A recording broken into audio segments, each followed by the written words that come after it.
I told him to stop being clingy. Now he won't even look at me and I miss the attention. I need to tell someone what I did. And you're going to think I'm terrible. But there's something about needing someone that nobody understands until they suddenly don't have it anymore. Everyone's calling me selfish and dramatic, and maybe they're right, but they don't know the real reason I pushed Daniel away. They don't know what I was actually afraid of, and honestly, I didn't know either until it was too late. The worst part about what happened isn't that I hurt him. It's not even that I miss him now that he's gone. It's that I knew exactly what I was doing when I told him to back off. And I did it anyway because some twisted part of me wanted to see if he'd fight for me harder. And now he won't even look at me, and I'm the one falling apart while he's perfectly fine, and I have no one to blame but myself. If I don't tell this story, you'll never understand why I'm checking my phone every 30 seconds or why I've started wearing the perfume he used to compliment just to walk past his desk at work. But once you know what I know, you'll see why I had this coming. You'll see why karma didn't just tap me on the shoulder, it hit me with a freight train. I'm going to tell you everything, including the part where I tested him on purpose, knowing it would hurt. And the part that makes me look worse. I'm saving that for later because you need to understand how good I had it first. You need to know what I threw away. Daniel and I started dating 8 months ago after working together for almost a year. He was the guy everyone liked, helpful, funny in a dorky way, always remembered people's coffee orders and birthdays. I thought he was nice but not really my type at first. I usually went for guys who were a little more aloof, a little harder to read. The kind who kept you guessing. But Daniel was different in a way that felt refreshing. After my last relationship ended with 3 weeks of being left on read, before my ex finally admitted he'd been seeing someone else the whole time.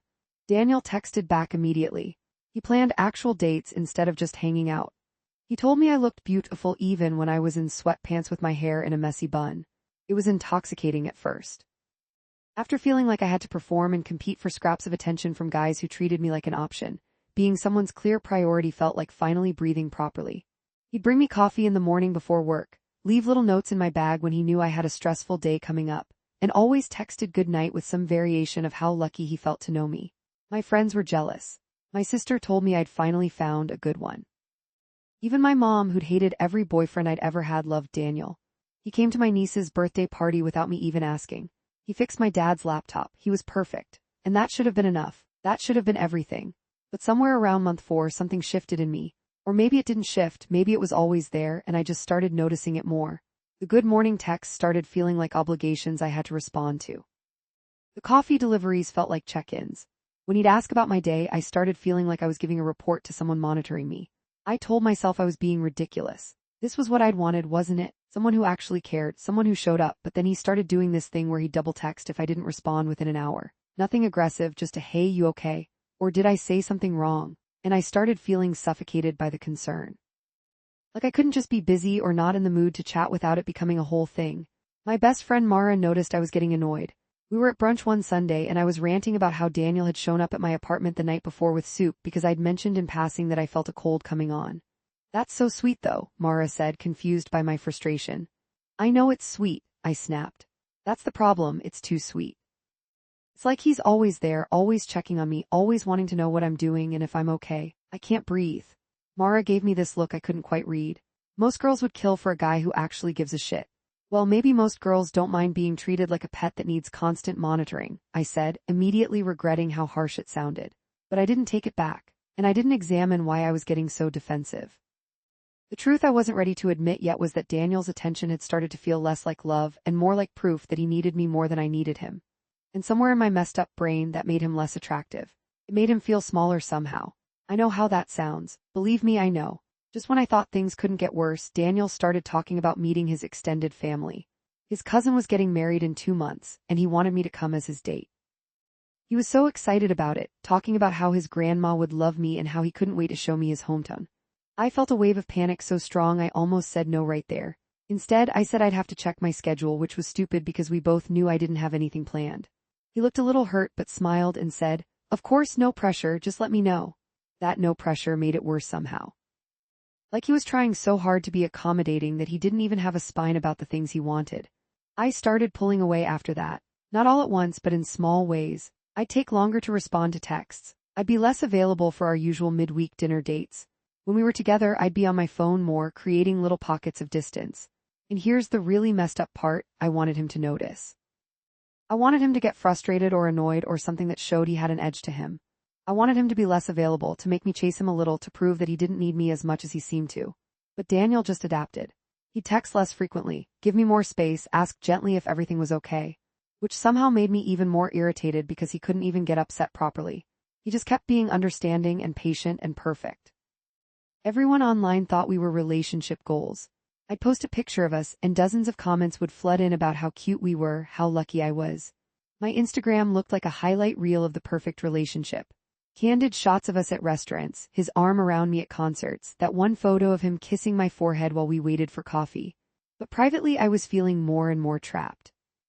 Like I was in a relationship with someone who loved me more than I loved him, and that imbalance was slowly crushing me. Mara asked if I was going to break up with him. We were getting our nails done, and I'd been complaining about how Daniel had planned this whole elaborate date night for our 6-month anniversary when I told him we didn't need to do anything special. I don't know, I said, watching the nail tech paint my nails the dark red Daniel said he loved. I don't want to break up with him, I just want him to be less intense. Have you told him that? I hadn't, because how do you tell someone to care less? How do you say I need you to need me less without sounding like a complete psychopath? I've hinted at it, I said, which was a lie. I hadn't hinted at anything. I'd just been passively withdrawn and hoped he'd somehow read my mind. Maybe just talk to him, Mara suggested. Like actually communicate what you need. But I didn't want to communicate. I wanted him to just know. I wanted him to magically transform into someone who was a little more distant, a little more unpredictable, without me having to explain that his devotion was turning me off. I thought I was being mysterious, keeping him guessing. But really I was just being cruel. The breaking point came on a random Tuesday. Daniel had texted me during his lunch break asking if I wanted to grab dinner after work. I was in a mood, tired, stressed about a project deadline, and irrationally angry that he always seemed to want to see me. I texted back, "Can you not be so clingy? I need some space." I watched the 3 dots appear and disappear several times. Then, "Oh, okay, sorry, I didn't realize I was being clingy." The guilt hit immediately, but instead of apologizing, I doubled down. "You're always wanting to hang out or text or check in, it's a lot." Another long pause. "I didn't know you felt that way, I'll give you space." And that was it. No fight, no pushback, just immediate accommodation, which should have felt like a relief but instead felt like disappointment. I wanted him to say I was being unfair. I wanted him to defend himself or tell me I was acting weird. I wanted something other than instant understanding. I didn't text him back. I told myself I needed to see what it felt like to have actual space, to not have someone constantly in my orbit. The first day was fine, almost refreshing. I went home after work, ordered takeout, watched Netflix without anyone asking what I was up to or if I wanted company. It felt like freedom. The second day, I caught myself almost texting him about something funny that happened at work before remembering we were in this weird space situation. My finger hovered over his name in my phone, but I didn't press it. By the third day, I noticed he hadn't texted me at all. No good morning message, no check-in, nothing. He was actually giving me the space I'd asked for, and it was starting to feel less like freedom and more like absence. I told myself this was good. This was what I wanted. He was finally not being clingy. But at work on the 4th day, he walked right past my desk without his usual stop to say hi or drop off coffee. He didn't ignore me exactly. He nodded politely when we made eye contact, but there was none of his usual warmth. He treated me like a coworker, like someone he was professionally cordial with and nothing more, and I hated it. I thought maybe he was just being dramatic, that he'd crack after a few days and things would go back to normal. But a week went by and Daniel maintained this perfectly pleasant distance.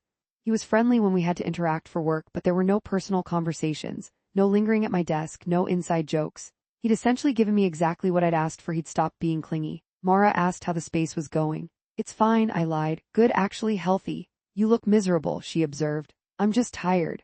But the truth was I missed him. Or more specifically, I missed the attention.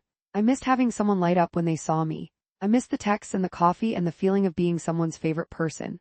I'd gotten so used to being the center of Daniel's world that suddenly being just another person in his orbit felt like being demoted.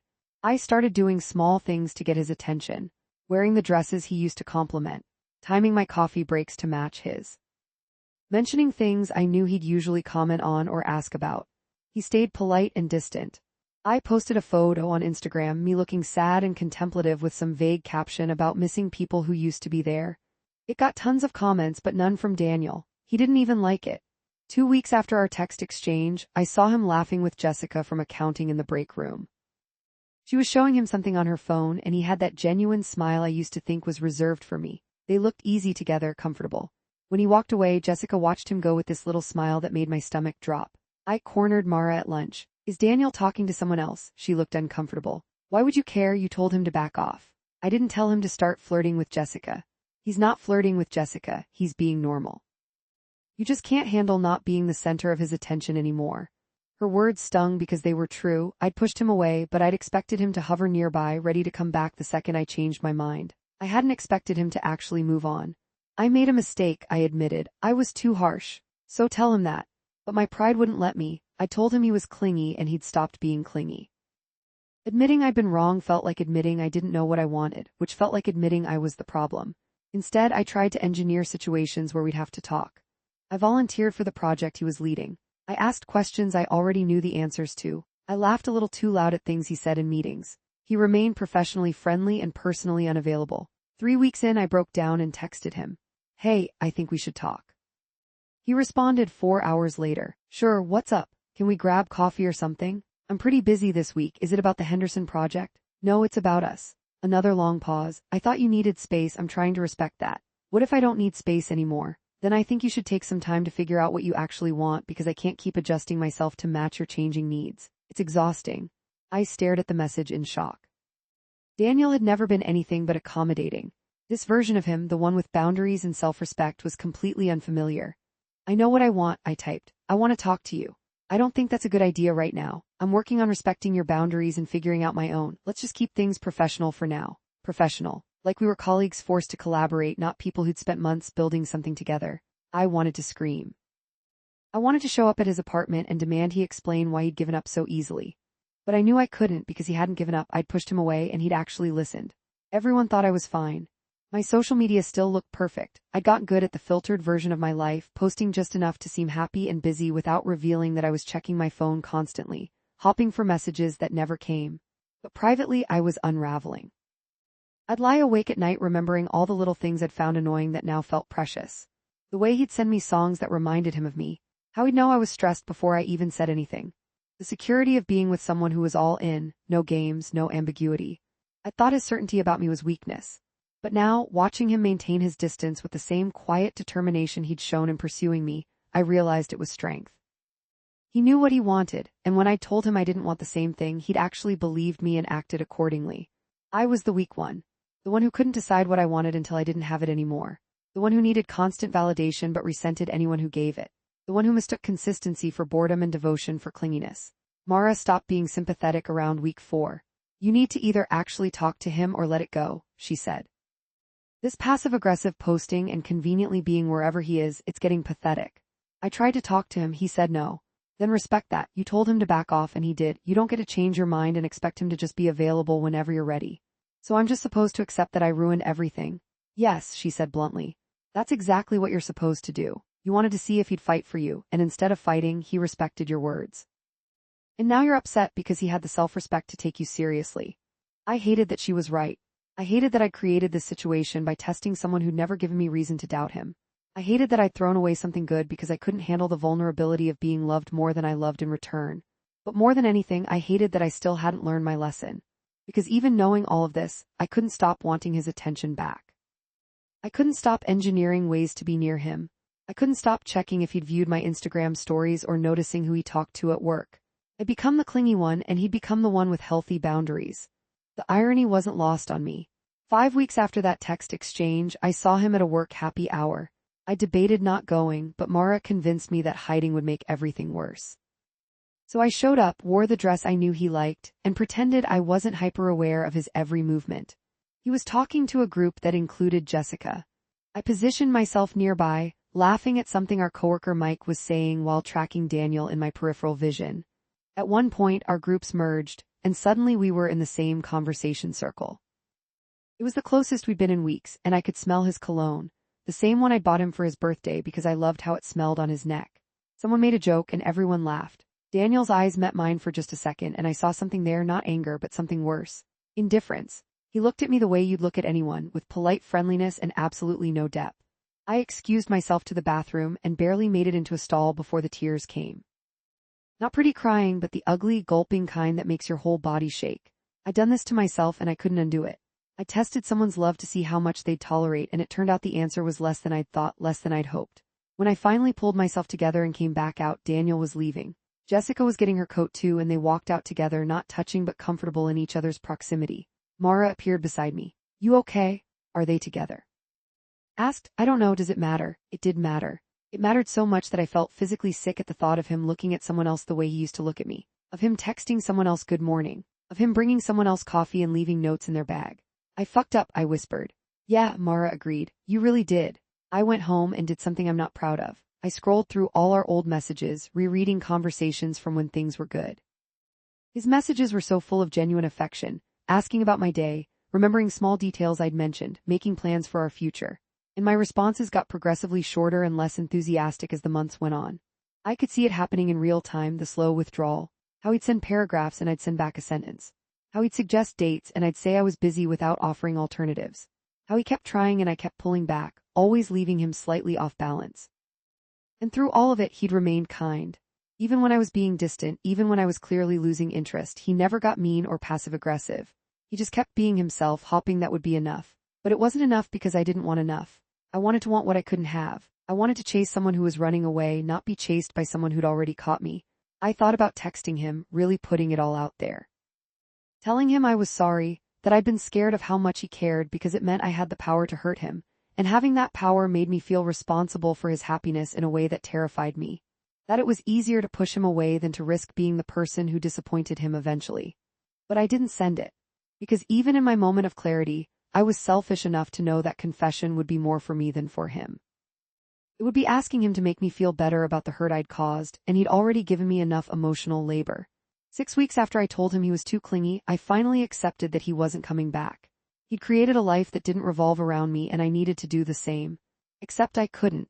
Because everywhere I went, I measured other guys against Daniel, the guy at the bar who didn't text back for 3 days.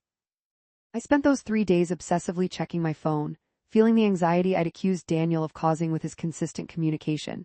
The guy from the gym who was mysterious and hard to read. After 2 weeks of mixed signals, I realized I didn't find the ambiguity exciting. I found it exhausting and a little disrespectful. I thought I wanted someone who kept me guessing, but it turned out I wanted someone who was honest about their feelings while somehow not being too available. I wanted someone to choose me consistently, but not too enthusiastically. I wanted someone to care deeply but not show it too much. I wanted an impossible contradiction because I hadn't done the work to figure out why I was so uncomfortable being truly wanted. Mara finally lost patience with me around week 8.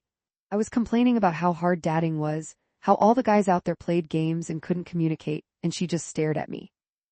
You had someone who communicated, she said. You had someone who was honest and available and treated you well, and you threw it away because he made you feel too special. That's not what happened. That's exactly what happened. You got scared of being loved, so you convinced yourself he was clingy when really he was just consistent. And now you're out here dating guys who are actually playing games, and you can't handle it because you actually want what Daniel gave you. You just want it from someone who's harder to get. That's not true, I said, but my voice lacked conviction. Isn't it? When's the last time you genuinely liked someone who genuinely liked you back at the same intensity? Every relationship story you've told me involves you chasing someone unavailable or running from someone available. You don't know how to exist in the middle. I went home and looked at myself in the mirror, really looked, and I didn't like what I saw. Not because of anything physical, but because I could see the pattern Mara was talking about written all over my face. The fear of being vulnerable, the need to maintain control, the inability to let myself be fully known and fully loved because that would mean giving up the protection of emotional distance. Daniel had seen through all of that and loved me anyway, and instead of appreciating it, I'd punished him for it. I wrote out a long message to him that night. An actual apology, not asking for anything in return, just acknowledging what I'd done and why it was wrong. I explained that I'd been scared of his certainty because I'd never felt certain about anything, and someone being sure about me felt like pressure I couldn't handle. That I tested him not because he'd done anything wrong, but because I was afraid of being the first one to mess up, so I messed up preemptively. I told him he deserved better than someone who mistook his green flags for red ones, and that I hoped he found someone who could appreciate his consistency instead of running from it. I wrote it all out, every word carefully chosen to convey the epiphany I'd finally reached. And then I didn't send it. Because the ugly truth, the one that makes me look worst, the one I promised I'd tell you, is that even understanding all of this, even knowing I was wrong and he was right, a part of me still wanted him to be the one to reach out. Still wanted him to fight for me even after I'd explicitly pushed him away. Still wanted proof that I mattered enough for him to ignore his own boundaries and self-respect. I wanted him to be unhealthy for me even though I'd punished him for being too healthy. I saved the message as a draft and never sent it. 3 months after everything fell apart, I saw Daniel at another work event. He was with Jessica, and the way he looked at her, attentive but not desperate, interested but not clingy. I realized he'd learned from what happened with us too. He'd found a balance between showing he cared and maintaining his own identity. Or maybe he'd always had that balance, and I was just too damaged to appreciate it. Jessica saw me looking and smiled politely. Daniel followed her gaze, and when his eyes met mine, there was no residual hurt or anger. Just the friendly neutrality of someone who used to know you. I smiled back and turned away, and that was it. No dramatic confrontation, no closure conversation. Just two people who used to mean something to each other existing in the same space like strangers. Later, Mara asked if I was okay. I miss the attention, I admitted. I miss being someone's priority. I miss being special to someone. So find someone who makes you feel that way. I had someone who made me feel that way. Then maybe the problem isn't finding someone. Maybe it's learning to handle it when you do. She was right, but knowing she was right didn't make me miss him less. It didn't make me stop checking my phone, hopping for messages that wouldn't come. It didn't make me stop wearing the perfume he used to compliment or taking the long way to the break room that went past his desk.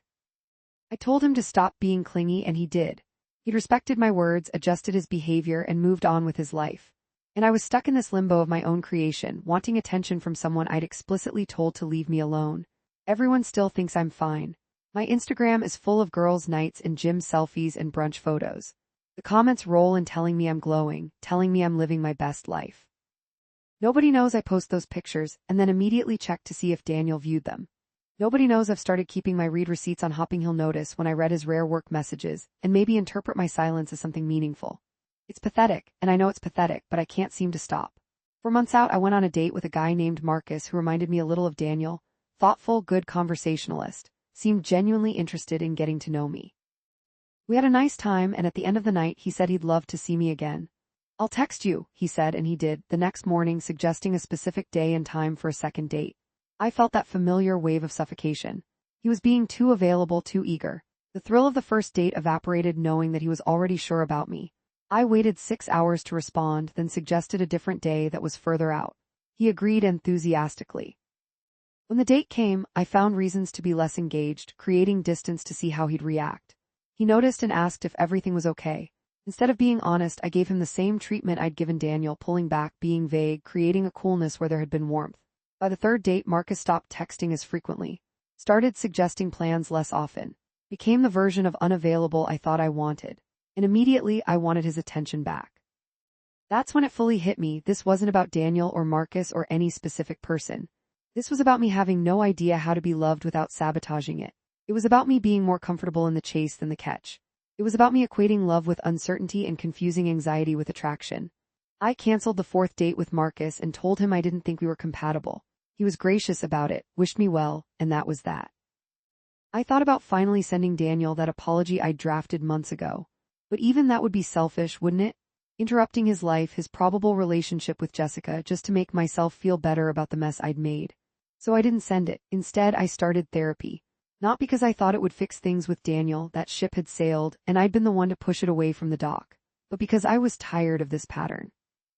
Tired of running from people who were good to me and chasing people who weren't. Tired of mistaking love for control and vulnerability for weakness. My therapist asked me when I first learned that being wanted was dangerous. I didn't have an answer, but we're working on finding it. 5 months after I told Daniel to stop being clingy, I still catch myself looking for him in crowds. Still notice when he posts on social media, analyzing every photo for evidence of whether he's happy without me. Still sometimes draft messages I never send, apologies and explanations and admissions that would only serve to center me in his narrative again. He doesn't look at me anymore. When we pass in the hallways at work, his eyes slide right past me like I'm part of the wallpaper. When I contribute to meetings, he nods politely the same way he does to everyone. I've become background noise in his life, and the irony of desperately wanting attention from someone I told was too attentive isn't lost on me. But here's the thing nobody tells you about pushing someone away: you don't get to control whether they come back. You don't get to decide that you've learned your lesson and now they should return and give you a chance to do better. That's not how it works. I wanted him to fight for me, and instead he fought for himself. He chose self-respect over chasing someone who didn't want to be caught. And that's exactly what he should have done, even though it's killing me. So now I'm here, working on myself and trying to figure out why I am the way I am, and hoping that someday I'll meet someone who makes me feel the way Daniel did, and I'll be healthy enough not to destroy it. But most days, I just miss him. I miss the attention and the consistency and the feeling of being someone's favorite person. I miss being loved by someone who wasn't afraid to show it. I told him to stop being clingy, and he did. And now I'd give anything to have that clingy version of him back, showing up with coffee and texting good morning and being absolutely certain about me. But I don't get that. I get to live with the consequences of testing someone's love until they ran out of the capacity to give it. I get to watch him be happy with someone else, or at least happy without me. I get to keep posting pictures that make it look like I'm fine while privately falling apart every time he walks past without looking. The worst part isn't that I lost him. It's that I lost him on purpose, thinking I could always get him back, and now I have to watch him not want me while knowing exactly whose fault that is. I'm the villain in this story, even though I spent months trying to convince myself I was just standing up for my needs. I'm the one who took something good and killed it because it didn't look the way I thought it should. I'm the one who's still so messed up that even knowing all of this, there's a part of me posting this confession hoping somehow Daniel will see it and realize I've changed and give me another chance. That's how messed up I still am. Even my moments of clarity are secretly manipulation attempts. Everyone thinks they know what happened between us. They think I just needed space and he couldn't give it to me. They think it was a simple incompatibility, a case of different attachment styles that couldn't find middle ground. But the real story is that I was scared of being loved, so I turned love into clinginess in my head to justify running away from it. And now that I finally want what he was offering, he's smart enough not to give it to me, and he's right not to. Because even now, typing this all out, being brutally honest about my failures and flaws, I still can't promise I wouldn't do the same thing again if given the chance. I still don't know if I've done enough work to handle being someone's priority without feeling trapped by it. So I sit at work, wearing perfume he used to love, checking my phone for messages that won't come, missing attention I rejected, and trying to learn how to be a person who can accept love without destroying it. It's not a redemption story. I don't get one of those. It's just a confession from someone who had everything and didn't realize it until it was gone, and who's still so broken that even admitting that is partially a performance designed to win back sympathy and attention. I told him to stop being clingy. He did, and now I'm the one who can't let go. That's the truth, all of it. The ugly, unflattering, still haven't fully learned my lesson truth. And if you think I'm terrible after reading this, you're probably right, but at least now you understand why I had this coming. At least now you know that karma didn't get the wrong person. I did this to myself, and I still miss him anyway.